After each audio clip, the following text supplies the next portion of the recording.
Hi, I'm Emma Heineke. This is the Group 8 JGS 121 assignment for 2021. The concept we chose is data handling, and the overall theme is walk in the park. This is the storybook for Grade R Data Handling, composed by Ria Stamboli.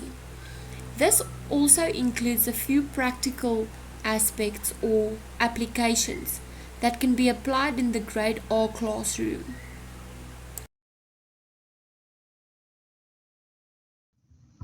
Sarah loves to walk in the park. She makes patterns with leaves, laying them out and counting as she goes. 1, 2, 3, 4, 5, 6, 7. She chases butterflies with her little brother Jack. They count how many purple butterflies and how many orange butterflies they can see around them. 1, 2, 3, 4, 5, 6, 7. Their mother always brings fruit for a picnic. Sarah always chooses apples, and Jack enjoys eating bananas. The little family sit near the pond for their picnic. Sarah sprinkles breadcrumbs in the pond.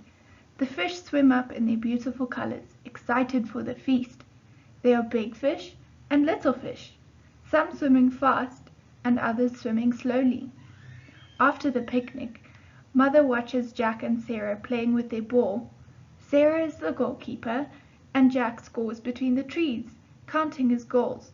1, 2, 3, 4. Oh no, Sarah blocks him. 5, 6, 7. Hooray! Sarah gets tired and asks to throw the tennis ball. Soon it is time to go home, and the children ask Mother when they can come back again. They pick flowers on the path and count the petals. Can you guess how many petals there were? 1, 2, 3, 4, 5, 6, 7.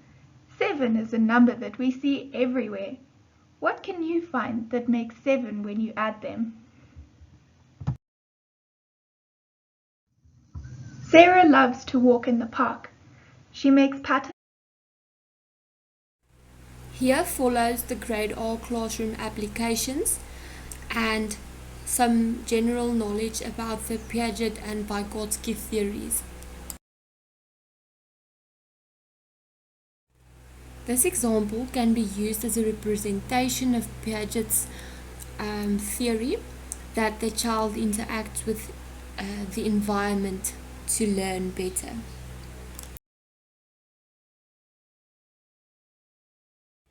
This example can be a representation of Vygotsky's theory, where all the children count together and the children learn through social and cultural interaction. This example can be used in accordance with Vygotsky and Piaget's theory, where when a child gets handed out this specific worksheet, the child can work on his or her own, and this can be an example of Piaget's theory, where the child learns through the environment and works by themselves. Or children can be in the classroom divided into groups of different different sizes, like maybe a group of 6 or a group of 8, and then there can be name or number cards, and then the child has to the groups of children has to select out of the pile which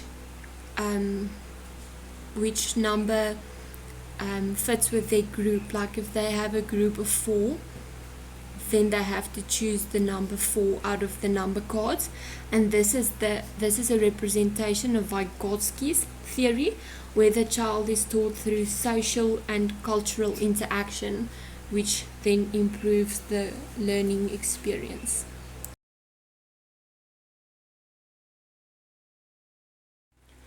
This example can be used in 2 ways, where the first way is the child gets handed out a worksheet and they figure out the worksheet on their own. And then the second application can be where a child gets handed like a few objects, and maybe like 6 objects, and then 2 of the 6 objects could be the same thing, and then they have to eliminate the rest of the objects and find the two objects that is the same.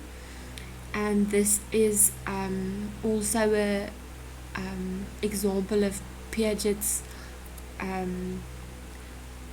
theory, where the child interacts with the environment. So this is the short lesson plan in mathematics, which is represented to the grade R group, and the knowledge areas data handling, which includes collecting, sorting, drawing, reading, and representing data. So at the beginning of this lesson that would be presented to the grade R learner, they should be able to count from 1 to 10, and at the end of the lesson they should be able to collect and sort objects according to color and category. So when they get handed blue balls, yellow balls, green balls, and red balls, they should be able to group them together into the categories named the red balls, the green balls, etc. And they should be able to organize and interpret information. So let's say they have to do a consensus of boys and girls in the classroom. They should be able to represent that these are the boys and there are so many boys, and these are the girls and there are so many girls in the classroom.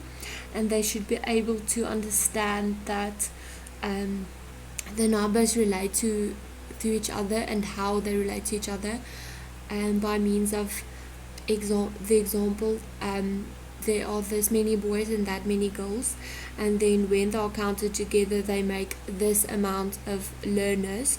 And they should be able to do this through a representation, like drawing a picture of how many girls and boys there are, and then showing that the amount of boys and girls in total makes the classroom number.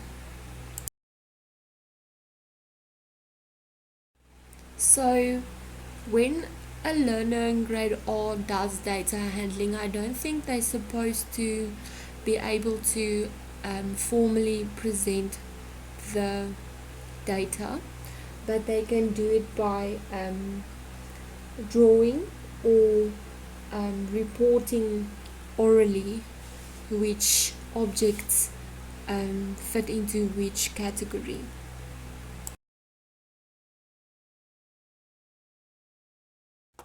In the introduction, which would be 3 minutes long, we would explain to the learners that they are going to learn about sorting objects, and we would walk around the classroom asking them to compare the objects, which is bigger between the desk and the chair, and ask learners what they brought for lunch, and then maybe categorize the lunches into dairy products and into fish and into meat and into bread.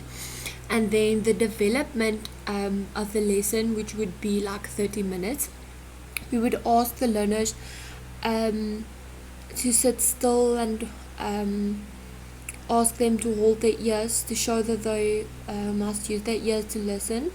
And then we would read the story in the park aloud to the class, and we would ask the learners what their favorite part of the story was, and to do the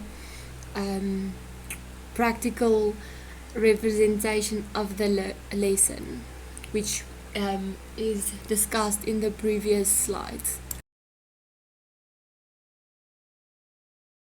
For the consolidation, the learners would be doing the activities, and the activities will be marked and handed out, and then the learners' readiness and understanding for the lesson would be recorded and incorporated into the next lesson.